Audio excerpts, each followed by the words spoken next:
Rússia e China abrem nova frente no Ártico e fazem soar alarmes da OTAN, diz mídia.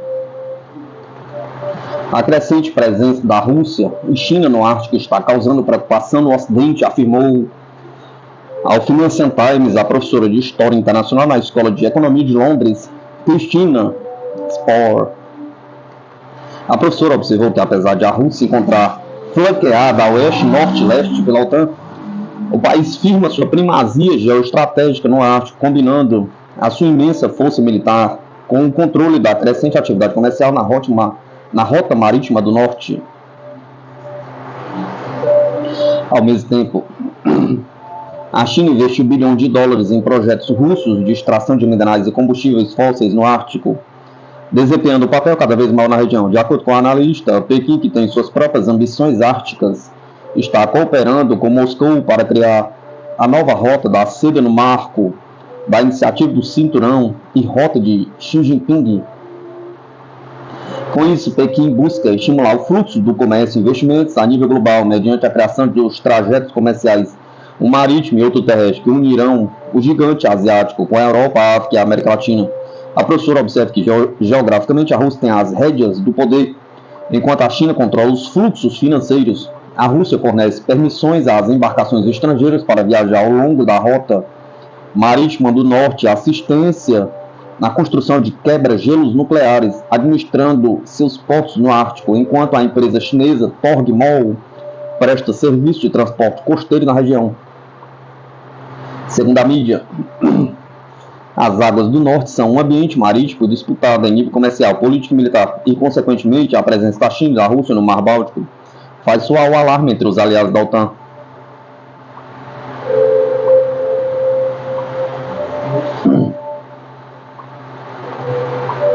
Helicópteros russos Ka-52 destrói posições ucranianas. Os helicópteros russos de reconhecimento e ataque Ka-52 Alligator dominaram os céus na zona de operação militar especial na Ucrânia e neutralizaram tripulação e equipamento ucranianos.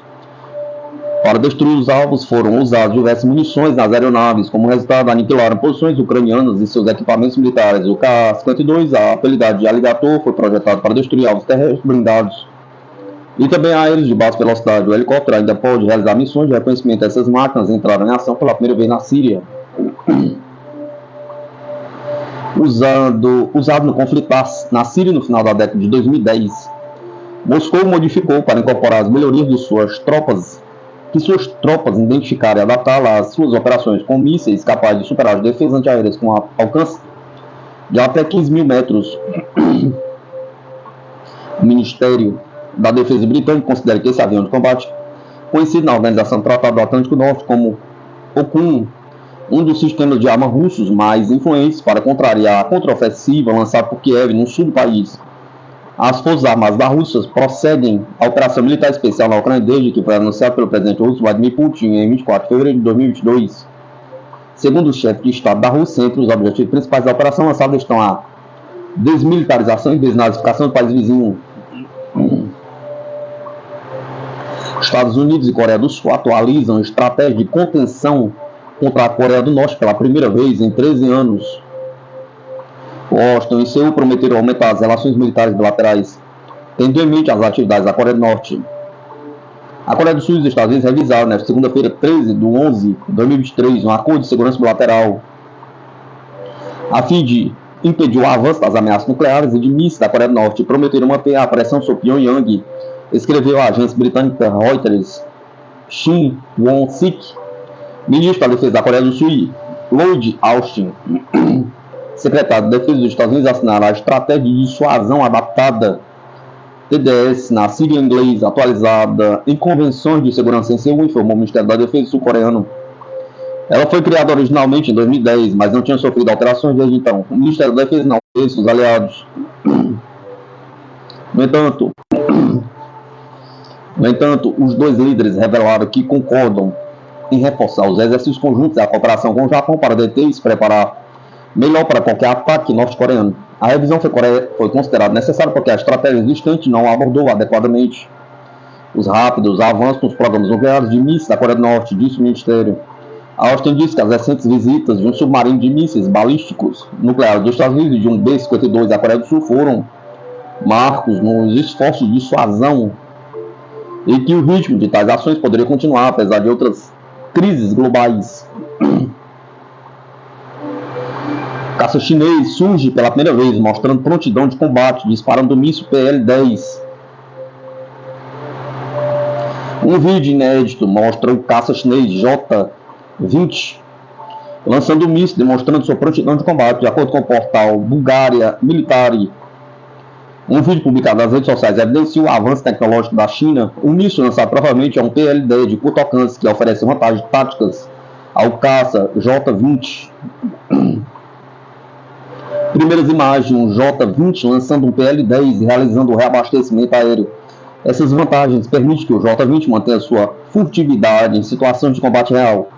O evento marca a primeira vez que o G-20 é flagrado lançando um míssil desse tipo. O míssil PL-10 foi projetado para atacar aeronaves inimigas dentro do alcance visual e é considerado altamente manobrável e preciso.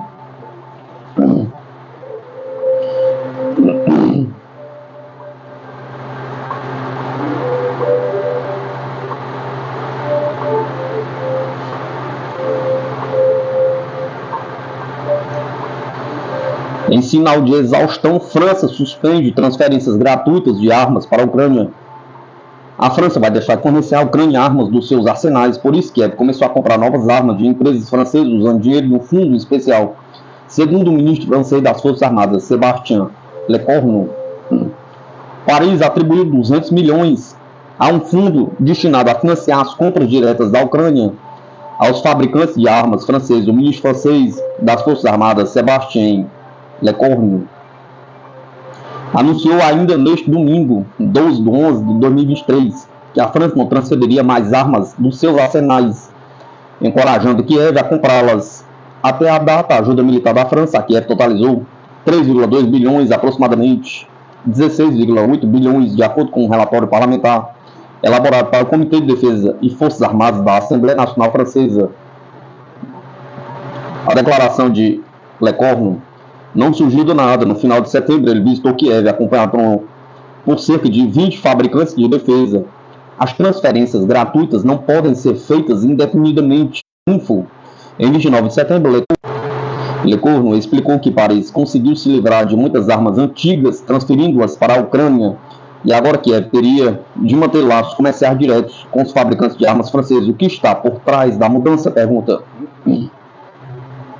Na França, como em vários outros países da Organização do Tratado do Atlântico Norte e nos Estados Unidos, os estoques estão esgotados, disse Herman Rasmussen, tenente-coronel aposentado com mais de 20 anos no Exército dos Estados Unidos e consultor internacional.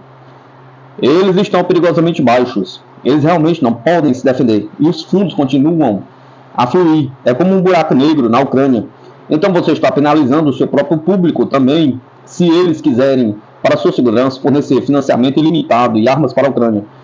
E eu concordaria com o ministro da Defesa francês que essas doações gratuitas não podem continuar indefinidamente. E ele está correto ao dizer isso.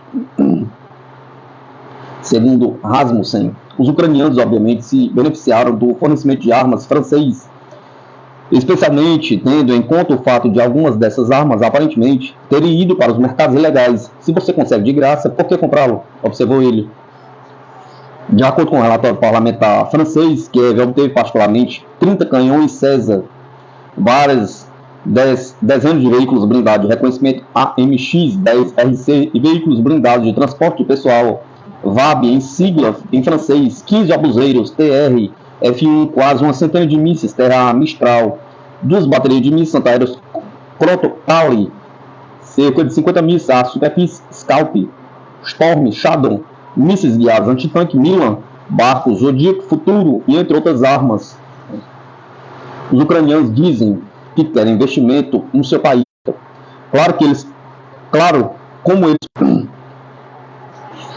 Como eles compram as armas? Pergunta.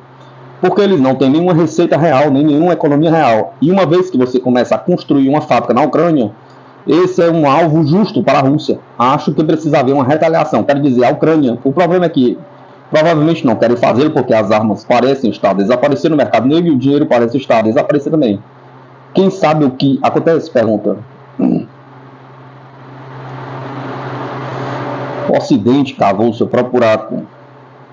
Nesse contexto, a declaração da ministra das Relações Exteriores da Alemanha, Annalena Baerbock, de que o Ocidente não só manteria o mesmo nível de apoio à Ucrânia no futuro, mas também o aumentaria, não é válida. De acordo com Rasmussen, eles não podem, o resultado final é que não podem, enfatizou o especialista. Minha opinião é que eles estão delirando.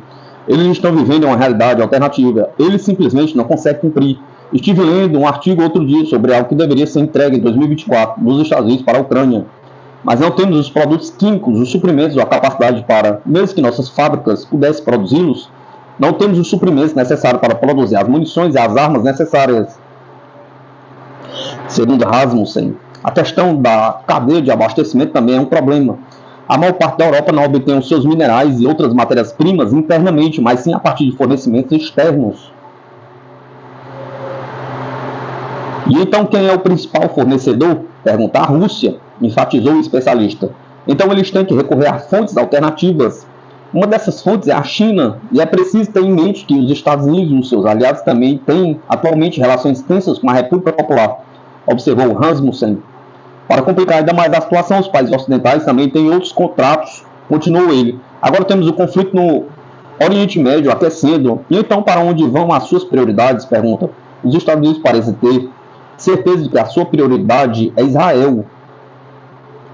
Portanto, o Ocidente mergulhou em um buraco muito de se tornar realidade.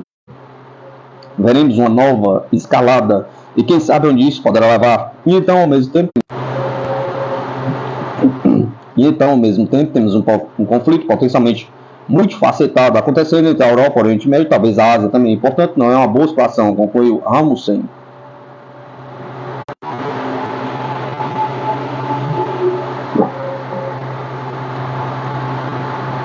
Ante a crise no Oriente Médio, conheça as 5 forças militares mais relevantes da região. A escalada da crise palestina-israelense para uma conflagração total entre as forças armadas de Israel e o Hamas em Gaza provocou temores globais de uma guerra regional abrangente. No meio da crise, a Sputnik classificou as 5 principais forças combatentes do Oriente Médio e analisou a posição de cada potência em relação ao conflito em curso.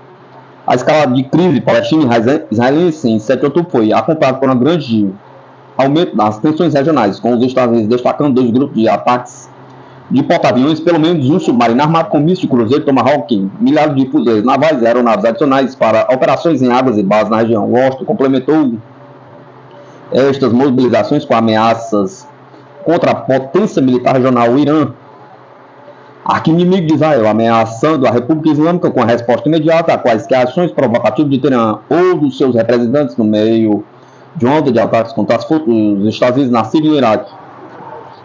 As autoridades iranianas têm uma opinião diferente sobre a fonte das tensões, criticando os Estados Unidos por alimentar uma crise regional, sugerindo que Israel estaria em colapso sem o apoio norte-americano e alertando na sexta-feira, 10 de 11 de 2023, que a expansão da intensidade da guerra contra os residentes civis de Gaza faz uma expansão no âmbito da guerra inevitável. Ao mesmo tempo, Teherã rejeitou a retórica dos Estados Unidos sobre os ataques de representantes iranianos contra as forças dos Estados Unidos no Iraque e na Síria, dizendo que não estava envolvido de forma alguma.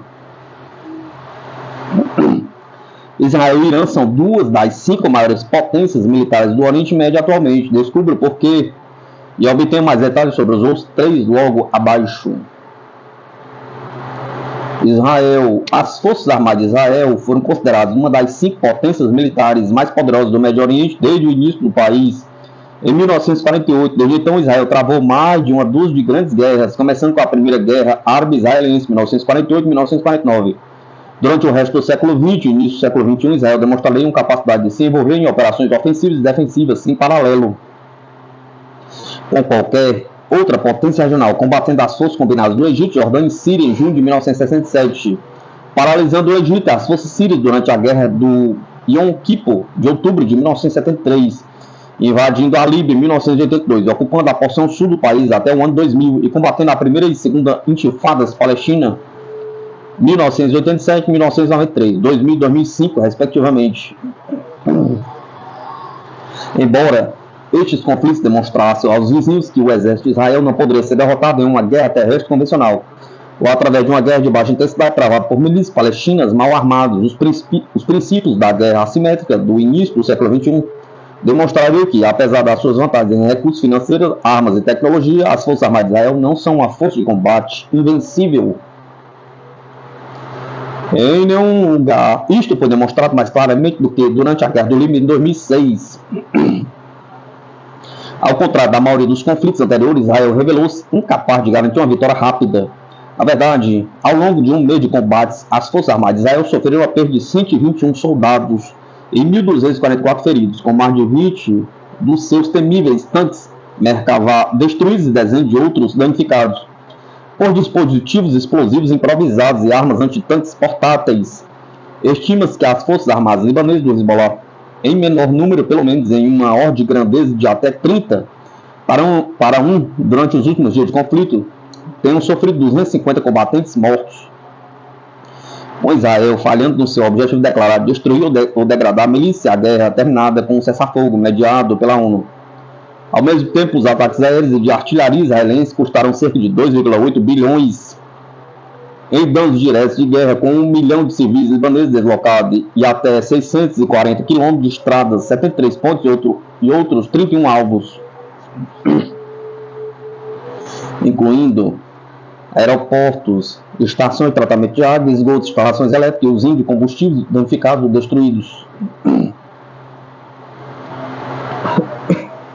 A história parece estar se repetindo na guerra em curso em Gaza, com as Forças Armadas de Israel arrasando com sucesso muitas das cidades da faixa com ataques de artilharia e mísseis, mas enfrentando problemas para avançar para áreas controladas pelo Hamas no território sitiado, sofrendo pelo menos 356 baixas de soldados em combate desde 7 de outubro.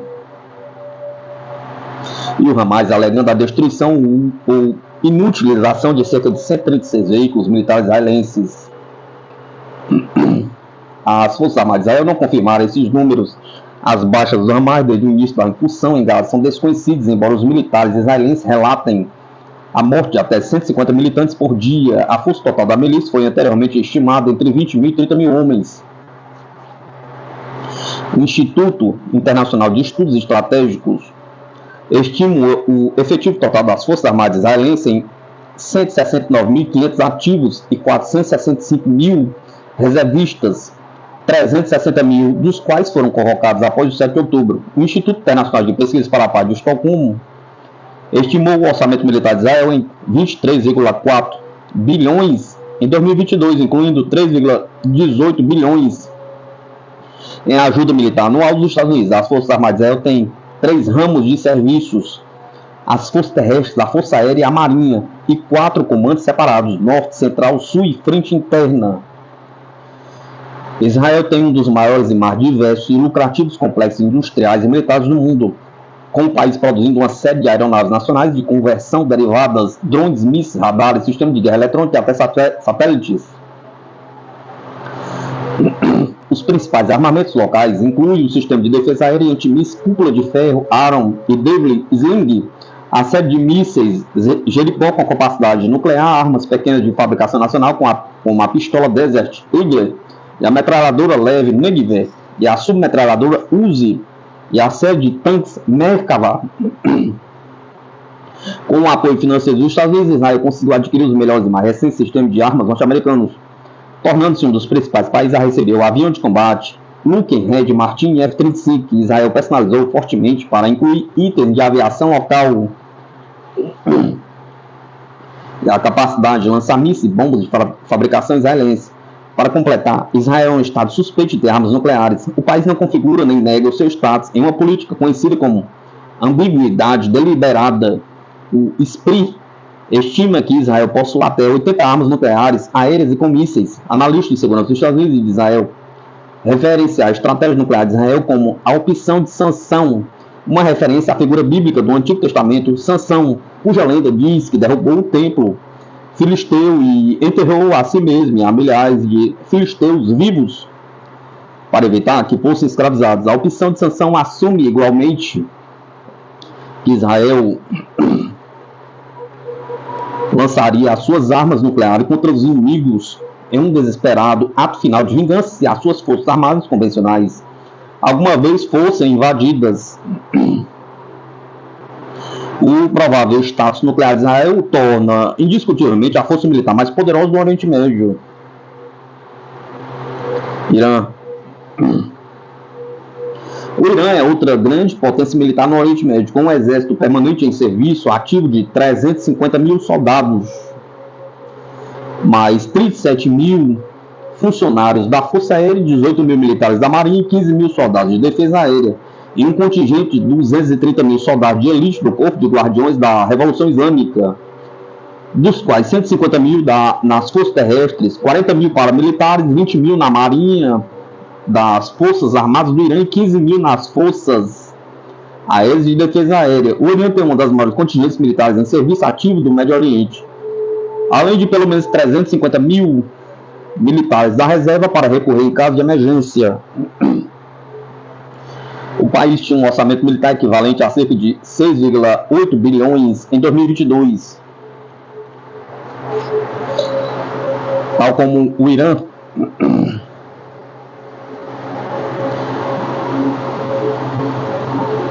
tal como Israel, o Irã tem a sua cota parte de conflitos que proporcionam às suas forças uma experiência de combate crucial. Isto inclui a brutal guerra Irã-Iraque, que começou em setembro de 1980, quando Saddam Hussein, apoiado pelos Estados Unidos, iniciou uma guerra de agressão para tomar a província iraniana de Khuzistão, rica em petróleo. O conflito rapidamente se transformou em um atoleiro que durou a maior parte do resto da década, com os dois países alcançando um cessar-fogo e um acordo de paz em 1988. Até 600 mil soldados iranianos e 500 mil soldados iraquianos foram mortos no conflito, juntamente com mais de 100 mil, em sua maioria civis iranianos. A guerra Irã-Iraque proporcionou ao Irã 3 lições importantes. Primeiro, não se pode confiar no Ocidente para obter armas. Os Estados Unidos e os seus aliados invocaram um embargo de armas ao país após a Revolução de 1979. Segundo, os drones podem ser uma ferramenta eficaz na guerra. Foi durante a guerra Irã-Iraque que a República Islâmica desenvolveu o seu primeiro drone, o veículo aéreo não tripulado de vigilância Mohamed I. Terceiro, o desenvolvimento e o uso de armas de destruição em massa não são necessários para garantir a sobrevivência. O Irã não retaliou os ataques de gás iraquianos contra tropas e cidades, apesar do seu direito de o fazer ao abrigo do direito internacional, com ataques químicos próprios, e destruiu seus estoques de armas químicas na década de 1990. Antes de ratificar a Convenção sobre Armas Químicas, os líderes do Irã se comprometeram subsequentemente e repetidamente a não produzir armas de destruição em massa de qualquer tipo, incluindo armas nucleares por motivos religiosos. Entre o final da década de 1980 e hoje, o Irã esteve envolvido em vários outros conflitos, enfrentando independentistas e terroristas apoiados por estrangeiros que procuravam derrubar o governo, fornecendo ao Hezbollah assistência consultiva durante o conflito de 2006 com Israel e apoiando os governos sírio e iraquiano contra as milícias jihadistas, incluindo o Daesh, organização terrorista proibida na Rússia e em diversos países. Na década de 2010, o Irã também teve vários conflitos militares com os Estados Unidos, destruindo um drone espião norte-americano que violava seu espaço aéreo sobre o Estreito de Hormuz em 2019 e fazendo chover mísseis balísticos sobre bases dos Estados Unidos no Iraque, após o assassinato não provocado pelos Estados Unidos do comandante das forças Quds do exército do Irã, Qasem Soleimani, em janeiro de 2020 em Bagdá. Felizmente, nenhum dos incidentes desencadeou uma guerra mais ampla. Juntamente com Israel, o Irã tem indiscutivelmente a indústria militar doméstica mais sofisticada do Oriente Médio, produzindo uma série de drones de reconhecimento de ataque kamikaze, uma série de mísseis balísticos de cruzeiro, além do novo míssil hipersônico Fatah, revelado no início deste ano, sistemas avançados de defesa aérea e antimísseis como o Bavar 373 e o Sevon Ordad, além de uma série de sistemas de radar e de guerra eletrônica. Além disso, a geografia do país e a rede de alianças proporcionam a Teherã uma gama de capacidades que aumentam ainda mais a sua força militar global. Estas incluem parcerias de segurança como a Síria e Hezbollah no Líbano, que permite ao Irã projetar poder para a costa no mar Mediterrâneo. A capacidade única de Teherã de fechar o Estreito de Hormuz, a artéria comercial marítima crucial através do qual cerca de 30% do petróleo total do mundo passa. No caso de as tensões com Israel e os Estados Unidos se intensificaram, o Irã terá a opção de utilizar o seu sistema de defesa costeira e outros mísseis para atingir cargas comerciais aliadas dos Estados Unidos no Golfo e desencadear a crise econômica global. Estas capacidades fazem o Irã ocupar o segundo lugar na lista das principais potências militares do Oriente Médio. Turquia. A Turquia, a nação com o segundo maior exército da Organização do Tratado do Atlântico Norte, OTAN, depois dos Estados Unidos, é também, discutivelmente, uma das maiores potências militares do Oriente Médio, com cerca de 355.200 militares na ativa e 378.700 reservistas e uma série de bases espalhadas pela região. O apoio da Turquia, ou a falta dele, pode se revelar crucial para quaisquer operações na região por parte dos seus aliados ocidentais. De acordo com os dados, 260.200 do total de 355.200 soldados da Turquia consiste em pessoal das forças terrestres, com outros 50.000 representados pela Força Aérea e 45.000 pela Marinha. Além disso, há cerca de 156.800 paramilitares, incluindo a Guarda Costeira e a Gendarmeria, o ramo do Ministério do Interior responsável pela manutenção da ordem pública, que em tempos de guerra pode estar subordinada às forças terrestres. A Turquia alocou 16 bilhões para defesa e segurança em 2023 e tem uma base militar industrial incipiente que produz de tudo, desde drones como o mortal Hunt de reconhecimento e ataque Bayraktar, a navios de guerra, mísseis de cruzeiro caseiros, helicópteros de ataque e o principal tanque de batalha Altair, um derivado do sul-coreano Black Panther K2. O recente resiste a operações militares da Turquia tem sido geralmente bem sucedido, envolvendo com sucesso as milícias curdas no sudoeste do país, exigindo maior autonomia ou independência de Ankara e lançando incursões na Síria e no Iraque para enfrentar milícias aliadas a estes combatentes. A Turquia também uniu forças com outras potências da OTAN nas guerras da Bósnia e no Kosovo, na década de 90 e na guerra do Afeganistão de 2001 e 2021, que a coligação acabou por perder. A Turquia também ajudou a campanha liderada pela OTAN para destruir a força aérea de Muammar Gaddafi na Líbia em 2011, ajudando a levar a sua destituição. O apoio turco tem sido crucial para permitir que o governo de acordo nacional com sede em Trípoli se mantivesse no poder na metade ocidental da Líbia. A Turquia tem acesso a uma série de bases militares no exterior, incluindo a Albânia, o Azerbaijão, Bósnia, Iraque, Kosovo, Líbia, norte do Chipre, Catar, Somália e Síria. Damasco exigiu repetidamente a retirada das forças turcas, continuando a questão a ser o principal obstáculo da normalização das relações. No contexto da crise de Gaza, a Turquia tem tido o cuidado de expressar o seu apoio diplomático à Palestina ao Hamas, ao mesmo tempo que trabalha para evitar a tomada de quaisquer medidas contra Israel que Washington ou Tel Aviv possam considerar hostis. Ankara chamou de volta o seu embaixador em Israel para consultas na semana passada sobre a tragédia humanitária em Gaza e apoiar um cessar-fogo imediato. O Egito, país vizinho da crise que se desenrola em Gaza, é também considerado o dono de um dos exércitos mais poderosos do Oriente Médio, ocupando o 14º lugar entre 145 países analisados no relatório de 2023 do Índice Global de Poder de Fogo. Suas forças armadas têm 438.500 efetivos na ativa e 479.000 reservistas para recorrer em caso de crise. Isso inclui o exército composto por soldados profissionais, 90.000 ou 120.000 e 190.000 ou 220.000 recrutas, uma força aérea com 30.000 efetivos e 20.000 de reserva, e forças de defesa aérea, 80.000 efetivos em serviço ativo e 70.000 reservistas, e marinha composta por 18.500 serviço ativo e 14.000 funcionários de reserva. O Egito não trava uma grande guerra no seu território desde a guerra do Yom Kippur. Em outubro de 1973, as forças egípcias juntaram-se à coligação liderada pelos Estados Unidos no Iraque durante a Guerra do Golfo de 91. e participaram na Grande Guerra ao Terrorismo liderada pelos Estados Unidos, incluindo insurgências jihadistas na Península do Sinai.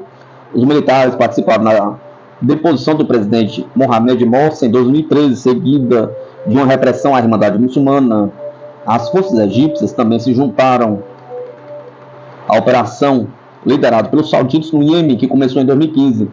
O Egito tem um orçamento militar de 4,6 bilhões em 2022 e depende de parceiros estrangeiros para a maior parte do seu equipamento militar importado, cerca de 48,1 bilhões dos Estados Unidos, só entre 1948 e 2017, sendo a Rússia outra importante fonte de importações de armas.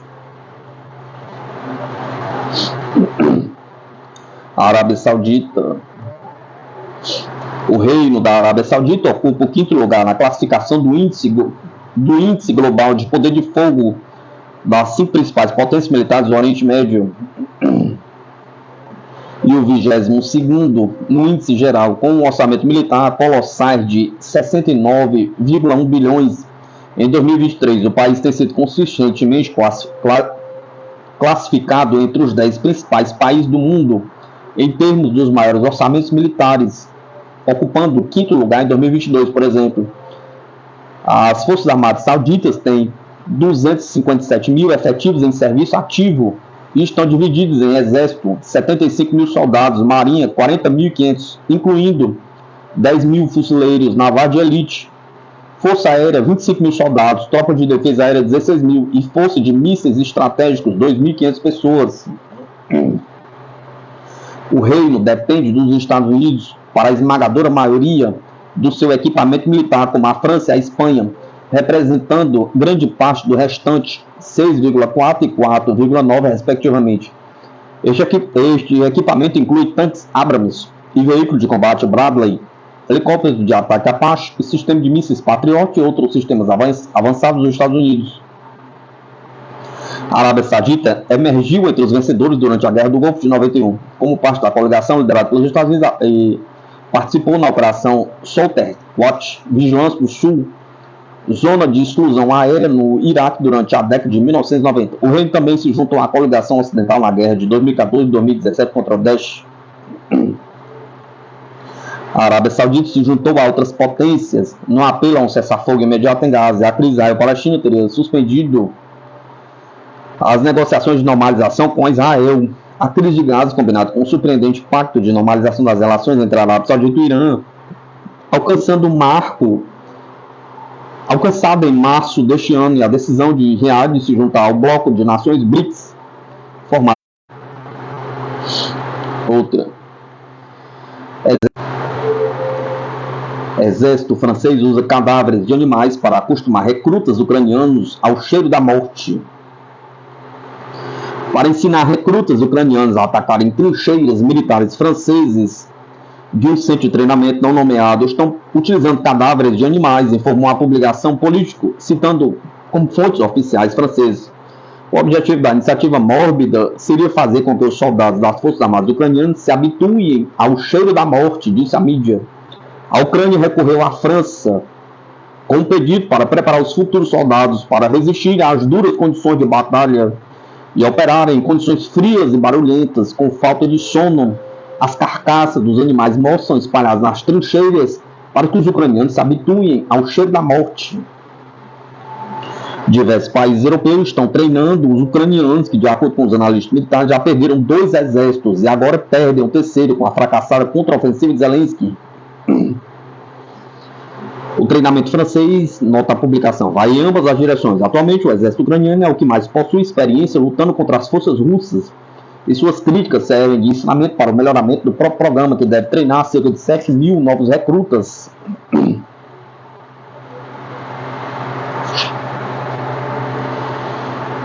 Ministério da Defesa da Rússia.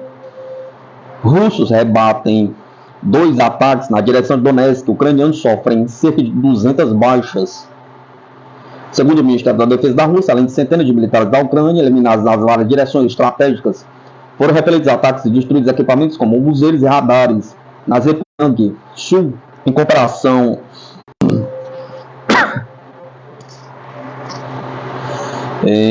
cooperação com a aviação e artilharia repeliram 2 ataques inimigos nas áreas do vilarejo de Belogorovica, da República Popular de Lugansk, e Kleshchevka, da República Popular de Donetsk, disse ele.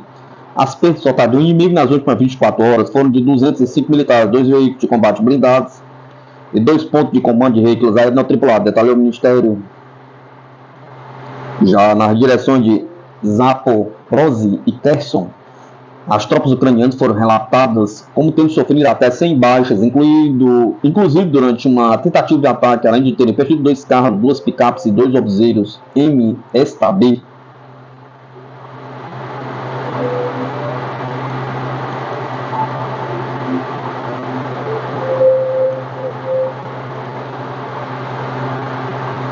Mídia. Apesar das declarações do Ocidente sobre a vitória da Ucrânia, o país está mergulhado no caos.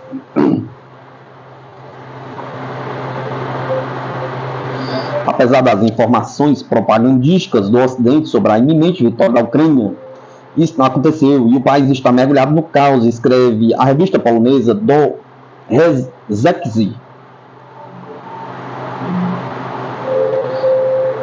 Onde estão todos estes especialistas que continuam a profetizarem sobre a derrota da Rússia ainda há poucos meses? Questiona o autor do artigo Power Lizink. De acordo com a mídia, agora a realidade é que, apesar das centenas de bilhões de dólares e euros recebidos do Ocidente, a contraofensiva da Ucrânia falhou.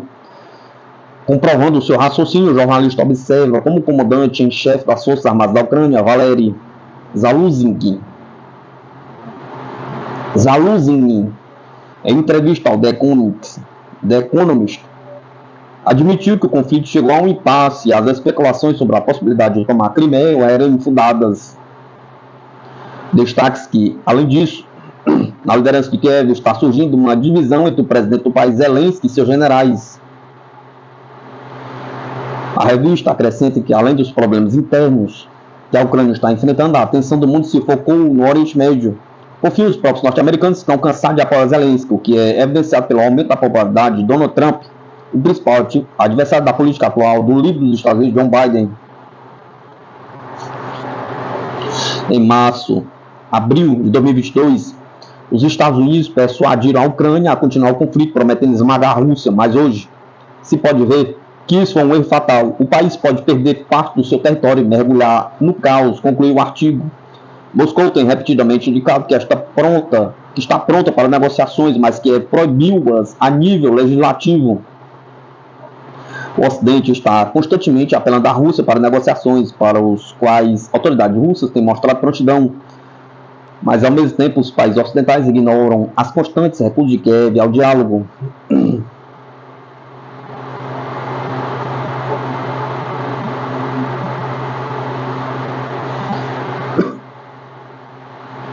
O Ocidente deve parar de esperar por milagre em a contraofensiva ucraniana falha, diz mídia.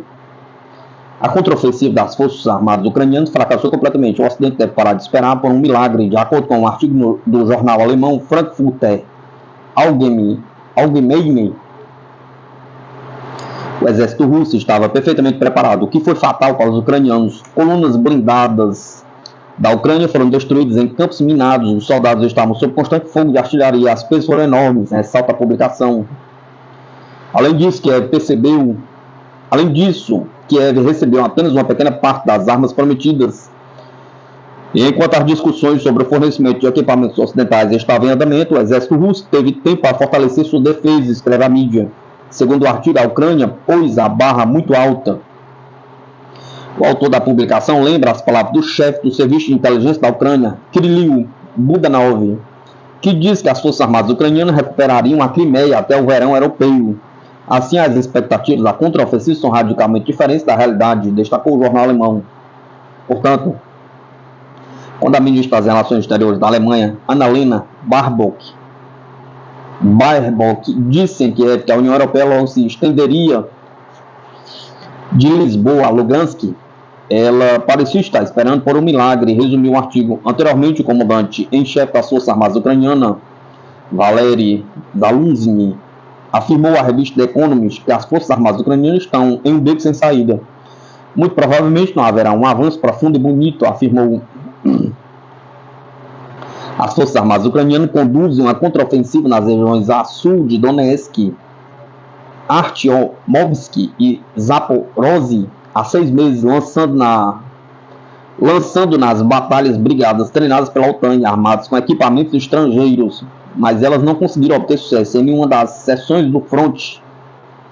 A contraofensiva das Forças Armadas da Ucrânia não está apenas estagnada, ela falhou completamente. Disse o presidente Vladimir Putin. A Ucrânia perdeu 90 mil militares em suas tentativas de alcançar resultados a qualquer custo, como se esse não fosse o seu povo, de acordo com Putin.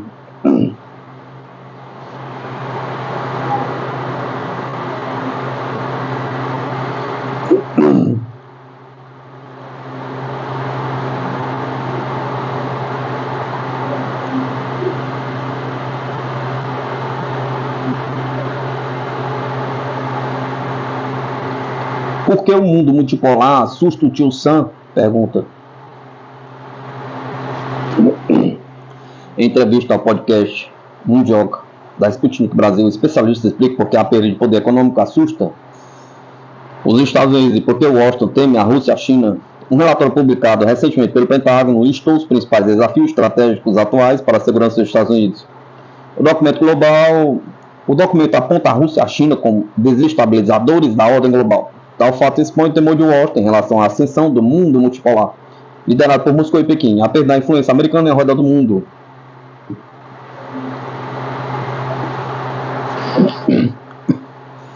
Para o coronel da reserva do Exército e mestre em ciências militares, Paulo Filho, o documento mostra que os Estados Unidos entendem o mundo como uma disputa pelo poder, e desde a Segunda Guerra Mundial a configuração geopolítica e econômica global beneficia Washington.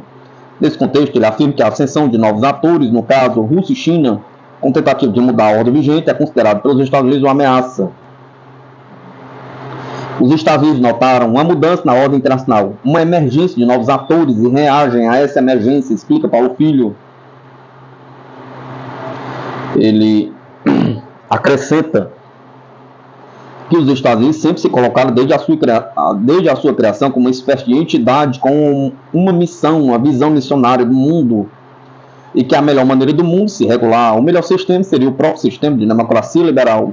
Eles, os americanos, sempre atuaram, especialmente depois de se tornarem os grandes vitoriosos depois da Segunda Guerra Mundial, junto com a União Soviética, a China, a França e o Reino Unido como os vencedores daquela ordem. Segundo o especialista, o término da Guerra Fria e a fragmentação da União Soviética foram entendidos como uma vitória por Washington, e a crença dos Estados Unidos era de que o mundo caminharia quase por gravidade para um sistema democrático e liberal, no estilo norte-americano. E isso favorece os Estados Unidos porque toda a ordem internacional foi construída de acordo com os interesses norte-americanos. O próprio sistema de Bretton Woods, todo o sistema econômico internacional no sentido de espelhar o sistema que os Estados Unidos consideram melhor, o mais importante, que também os beneficia.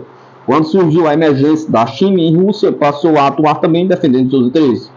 Os Estados Unidos se sentiram ameaçados em todos os campos, tanto no campo econômico quanto geopolítico, e aí passaram a reagir. Paulo Filho explica que esse sentimento de ameaça vivenciado pelos Estados Unidos é natural em potências hegemônicas que não querem perder a sua influência e citam como exemplo países europeus. Espanha, especialmente, depois Portugal, como uma grande potência na época do descobrimento, depois a França, o Reino Unido e os Estados Unidos. Essas potências sempre se comportaram como potências hegemônicas. Acho que é natural da história humana. Isto acontece desde as guerras entre Atenas e Esparta. Ele destaca que o motivo dos Estados Unidos temerem a Rússia e a China é o fato de que ambas são potências nucleares. Tanto a Rússia quanto a China são potências nucleares, com uma enorme capacidade de oferecer a chamada segunda resposta. Embora os Estados Unidos sejam uma potência militar, algo facilmente comprovado pelo tamanho do seu orçamento militar, o fato de Rússia e China serem potências nucleares, evidentemente, causa assim a apreensão dos Estados Unidos. Paulo Filho também aborda o avanço da militarização industrial ao redor do mundo, que atingiu o maior nível desde a Guerra Fria.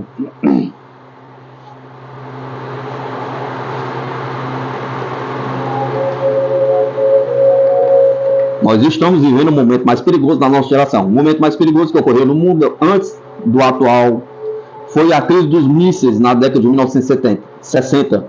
E aí acontece o chamado dilema de segurança. O país reconhece em outro um adversário, uma fonte de perigo. E por causa disso ele se arma. E por ele se armar,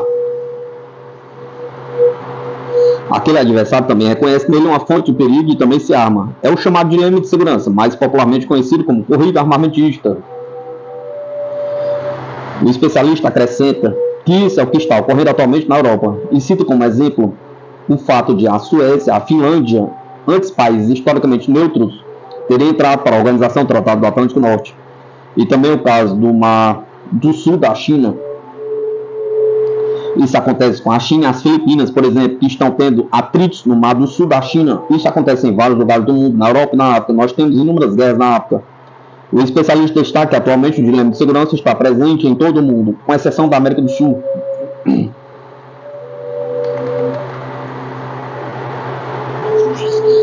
O Brasil tem a sorte de estar na América do Sul. Para aí, o Brasil e os vizinhos sul-americanos estão em um ambiente de paz.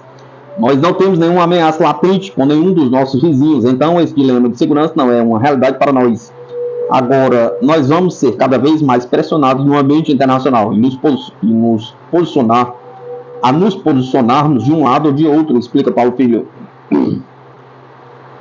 Ele alerta que, à medida que blocos vão se formando, a situação começa a ficar mais parecida com a era da Guerra Fria. Isso, e cita como exemplo o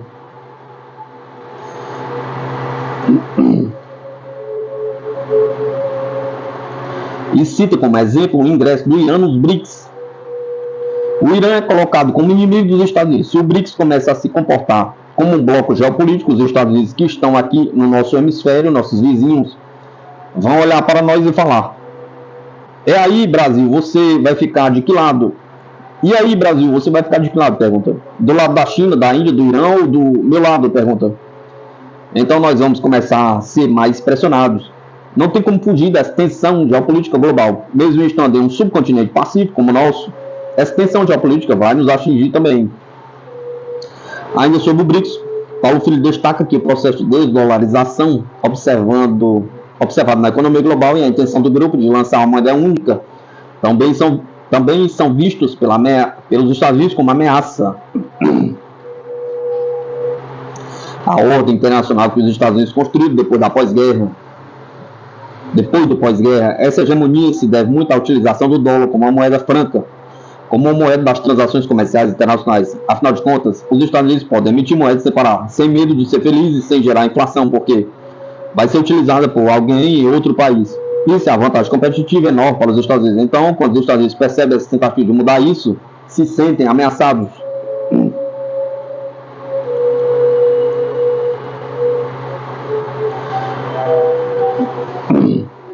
Fortalecimento do BRICS e sucesso militar da Rússia disparou o alerta em Washington. Caso Alexandre Komfas,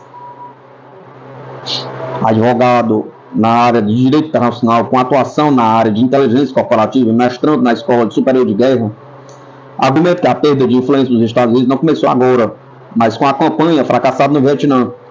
A perda de hegemonia dos Estados Unidos começou realmente lá no final da Guerra do Vietnã. E essa perda de prestígio foi encontrar algumas partes que mais favorecem uma desestabilização da economia americana, agora com a substituição do dólar por países como Rússia e China em relação à exportação de petróleo.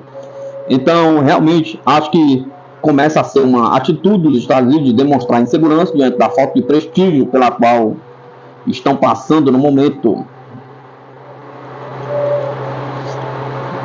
Ele acrescenta que a perda de influência dos Estados Unidos é tanto geopolítica quanto econômica. Do ponto de vista político, que a gente percebe na parte do direito é totalmente uma inversão de valores. Não há mais uma observância do direito internacional. Você pode perceber que até a própria ONU perdeu muito prestígio, tanto nas questões que foram levantadas pela Rússia no Conselho de Segurança da ONU, quanto às questões agora envolvendo o conflito entre Israel e os palestinos ou entre Israel e Hamas. Carlos Alexandre afirma que a perda de influência de Washington, que se desenha há anos, está encontrando o seu clímax. Ele afirmou que a própria ascensão do BRICS, em que os membros do grupo reúnem 40% da economia mundial, é um exemplo disso. Rússia e China são os grandes parceiros, junto com a Índia, o Brasil e a África do Sul. Esse tem sido o foco da resistência americana e, por outro lado, um foco de atenção da China e da Rússia em relação à nova rota da seda, que tem suas várias rotas, e uma delas passa exatamente onde há o conflito no Oriente Médio. Outro fato de preocupação dos Estados Unidos é o poderio militar da Rússia.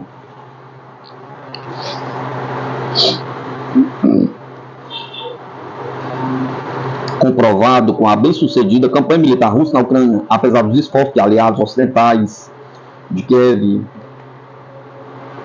que eles, americanos, perceberam, mas que nunca é publicado no mainstream, na mídia ocidental, são todos os sucessos militares levados a cabo pela Rússia na guerra proxy contra a Rússia. Não é a guerra contra a Ucrânia, não é guerra contra a Ucrânia. A guerra, na verdade, é contra a Rússia, disse o especialista. Ele acrescenta que a resiliência econômica russa também não passou despercebida por Washington, tornando-se alvo de preocupação. Eles, americanos, puderam ver, tanto do ponto de vista estratégico, tático e político, que a Rússia vem acumulando expertise nos últimos anos, ganhando uma hegemonia econômica com a exportação de petróleo e gás para a Europa, inclusive para os próprios Estados Unidos, que não deixaram de importar petróleo e gás da Rússia. Por fim, Carlos Alexandre afirma que considerar que a América Latina será a próxima bola da vez dos Estados Unidos.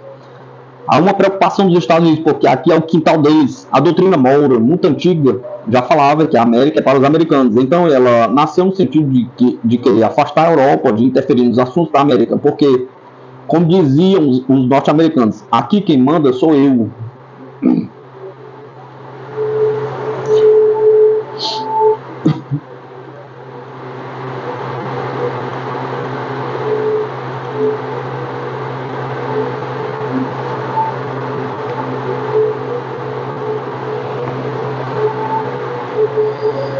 O elo mais fraco, como a relação entre Estados Unidos e Índia pode atrapalhar a evolução dos BRICS? Pergunta.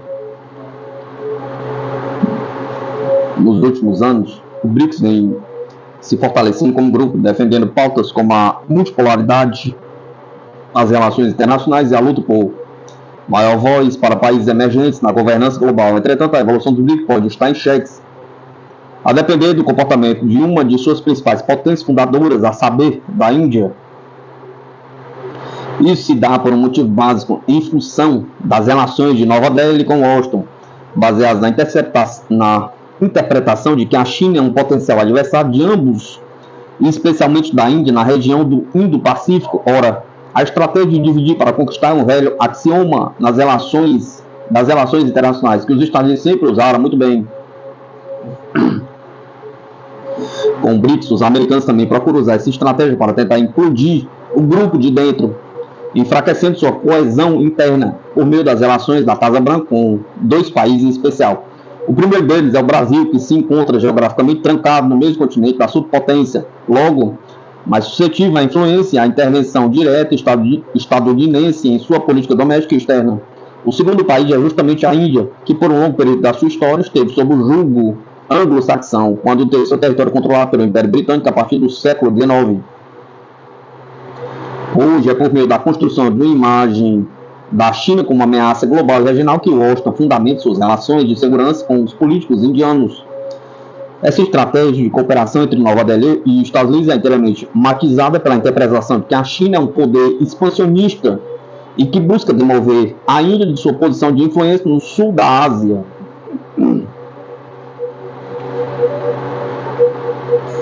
Afinal, nos anos que seguiram ao fim da Guerra Fria, a Índia se tornou um ator geopolítico praticamente incontestado no entorno do Oceano Índico. Isso permitiu a Nova Delhi moldar a região a partir do consenso mútuo com as nações ao seu redor, garantindo a proeminência da Índia no âmbito local. Contudo, durante a segunda década dos anos 2000, a Índia, sob os auspícios de Washington, formulou sua política no Indo-Pacífico, no sentido de conter a ascensão da China e ao mesmo tempo fortalecer os laços com os americanos em questão de segurança. Tudo isso se deu como resposta ao que Nova Delhi passou a enxergar como uma ameaça oriunda de Pequim à sua posição regional, especialmente em função das boas relações entre China e Paquistão, país rival da Índia que também conta com armas nucleares. Diante desse contexto, a cooperação de segurança com os americanos se tornou um componente essencial da estratégia política de Narendra Modi. Índia e Estados Unidos também colaboraram no âmbito de exercícios militares conjuntos, partilha de informações e programas de capacitação. Um exemplo dessa colaboração foi o exercício naval de Malabar, que ocorreu entre 11 e 21 de agosto desse ano, envolvendo a Índia, os Estados Unidos, a Austrália e o Japão, demonstrando não só a preparação militar de Nova Delhi, mas também a determinação desses 4 países a atuarem em conjunto para a contenção de Pequim. Nesse interim, a Índia emergiu como uma das grandes potências mundiais do sistema, graças ao seu robusto crescimento econômico e potencial tecnológico e populacional. O que a credencia a exercer um papel cada vez mais decisivo nos negócios regionais e globais. Não à toa, a participação de Nova Delhi em iniciativas como o BRICS reforça a importância internacional da Índia, ampliando seu status como ator fundamental das relações internacionais deste século. Diante desse quadro, não é interessante para os Estados Unidos que indianos e chineses resolvam suas diferenças ou aumentem sua cooperação dentro do BRICS. Por isso, a tônica da estratégia americana em relação à Índia é fomentar a imagem da China como um poder revisionista e expansionista do continente asiático. Não por acaso, o presidente americano Joe Biden reativou o diálogo quadrilateral de segurança, que inclui Índia, Estados Unidos, Austrália e Japão. Aqui serve como fórum de consulta e colaboração em segurança regional, claramente voltado contra a China. Para além disso, a Índia e o Pentágono também têm se preocupado com questões referentes à conectividade econômica regional, sobretudo em vista ao avanço da nova rota da seda no continente eurasiático. Como uma espécie de resposta à iniciativa chinesa, a Índia anunciou em 2017 a iniciativa para a construção do chamado Corredor de Crescimento Ásia-África, acordo de cooperação econômica que envolve Índia, Japão e vários países africanos, também bastante incentivada por Washington. Não bastante, em meados deste ano, o navio da Marinha Americana USNS Salvo aportou em Chennai para trabalho de reparação numa clara demonstração do fortalecimento da parceria indo-estadunidense, seja como for, embora a Índia e os Estados Unidos pareçam partilhar uma estratégia comum para a região do Indo-Pacífico, a ascensão militar e econômica da China representa não a ameaça à Índia, mas a predominância dos Estados Unidos nas relações internacionais. É por isso que Washington tem insistido em influenciar as relações que determinados países chaves, como Índia, têm com Pequim, tentando incutir no imaginário global a percepção de que a China é um poder a ser combatido. Esta tem sido uma estratégia crucial para os americanos, novamente o famoso dividir para conquistar, que no longo prazo poderá impactar negativamente a evolução dos BRICS. Ao colaborar no Indo-Pacífico com os Estados Unidos, a Índia inadvertidamente favorece a manutenção de uma ordem internacional baseada nas regras exclusivistas das potências ocidentais, prejudicando alinhamentos políticos com o BRICS, que visam justamente contestar as injustiças do atual estado de coisas. Afinal, enquanto existirem visões fundamentalmente contrapostas com relação à China dentro do grupo, sua luta por um mundo multipolar e representativo será bastante prejudicada. Persistindo nesse cenário, não é Nova Delhi que sai ganhando, mas o poder hegemônico americano.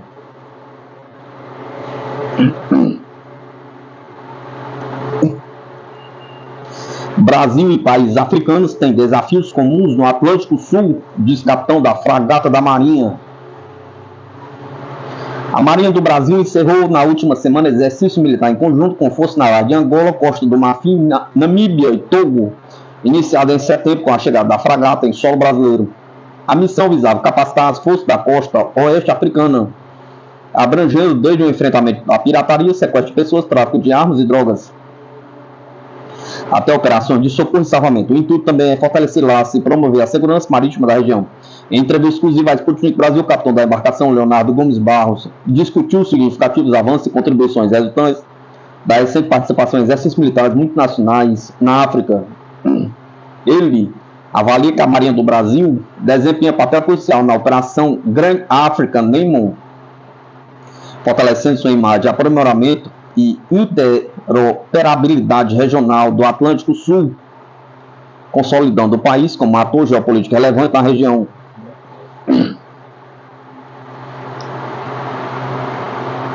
A participação da Marinha no exercício militar multinacional, às vistas representativas aos países africanos, contribui para a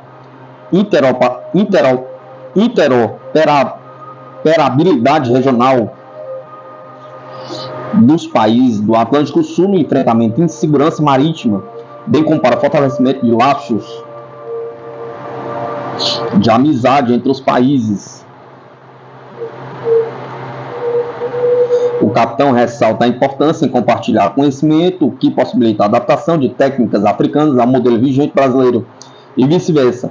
Os desafios para a segurança marítima no Atlântico Sul são comuns aos países africanos e ao Brasil, como tráfico de drogas, descaminho ou pesca ilegal. Realizar o exercício multinacional que explora o uso da plataforma de monitoramento e vigilância da arquitetura de Hyundai é um grande compartilhamento de conhecimento e aprendizado. Isso contribui de sobremaneira para a interoperabilidade regional e, consequentemente, ao combate à insegurança marítima no Atlântico Sul. Para ele, a consolidação da Zona de Paz e Cooperação do Atlântico Sul, ZOPACAS, é fundamental para a relação bilateral e fortalecimento militar naval. Países pertencentes à zona têm interesse comum em dissuadir e afastar áreas de perigo no Atlântico Sul, buscando fomentar a economia azul por meio de incremento da segurança marítima global. A maior interação entre as marinhas do continente africano e Brasil proporciona o fortalecimento de procedimentos de enfrentamento e segurança.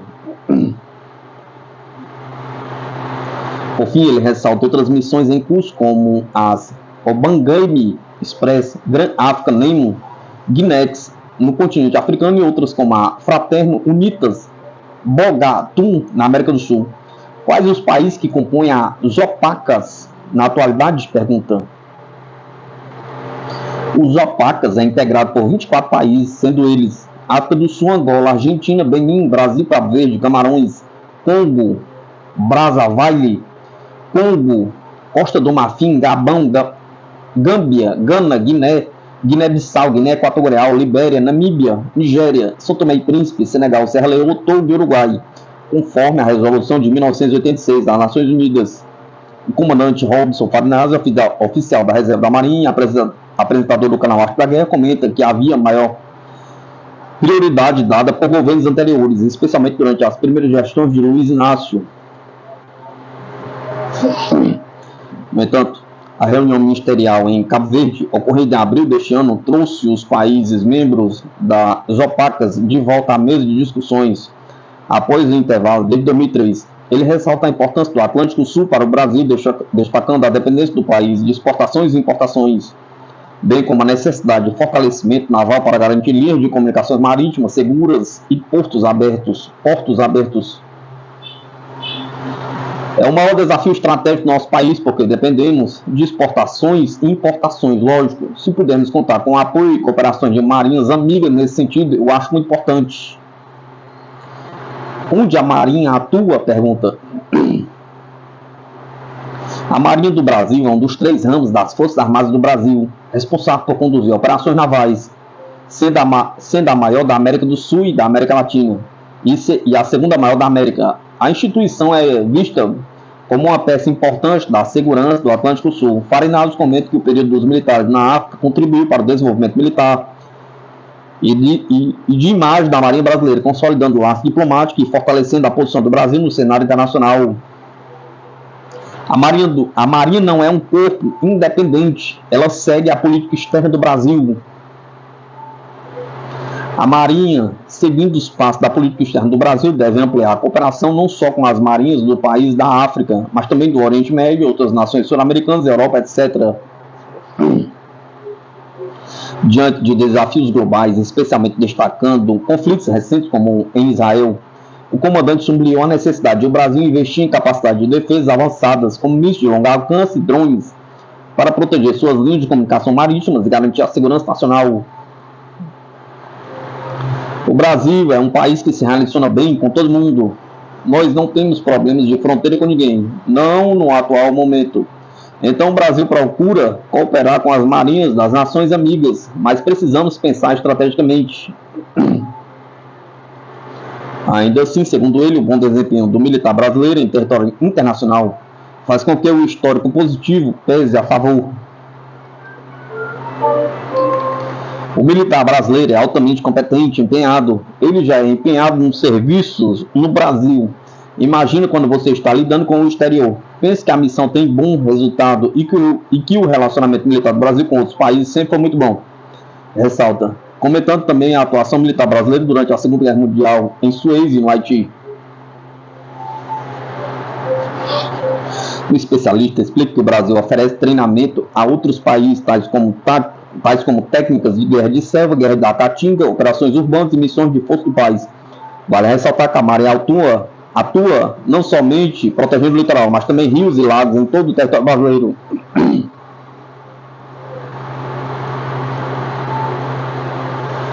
Qual é a função da Marinha na cooperação com a África? Pergunta. Superintendente de pesquisa e pós-graduação da Escola Naval, o almirante Márcio Franco, comenta que a cooperação militar naval com alguns países da África é antiga e positiva para o Brasil e seus parceiros. Essas parcerias só se fortalecem ano a ano desde a instituição da OPACAS pela ONU.